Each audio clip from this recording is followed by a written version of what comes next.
വെടിനിർത്തലിന് പിന്നാലെ ജമ്മുകശ്മീരിൽ സ്ഥിതിഗതികൾ ശാന്തമായി. ജനജീവിതം സാധാരണ നിലയിലേക്ക് എത്തിത്തുടങ്ങി. സംഘർഷത്തെ തുടർന്ന് അടച്ച 32 വിമാനത്താവളങ്ങളും തുറന്നു.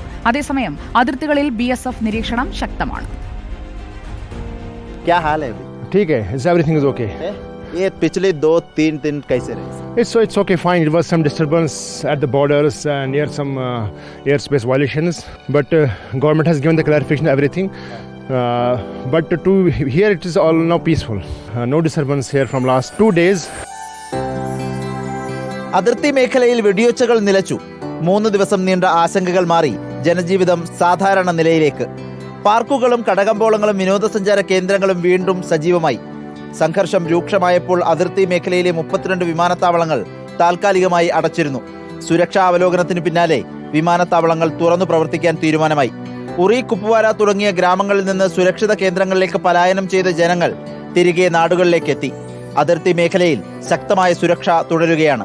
ഈ കാണുന്ന മലനിരകൾക്ക് പിന്നിൽ നിന്നാണ് പാകിസ്ഥാന്റെ ഡ്രോണുകൾ ശ്രീനഗറിന് ലക്ഷ്യമാക്കി എത്തിയത്.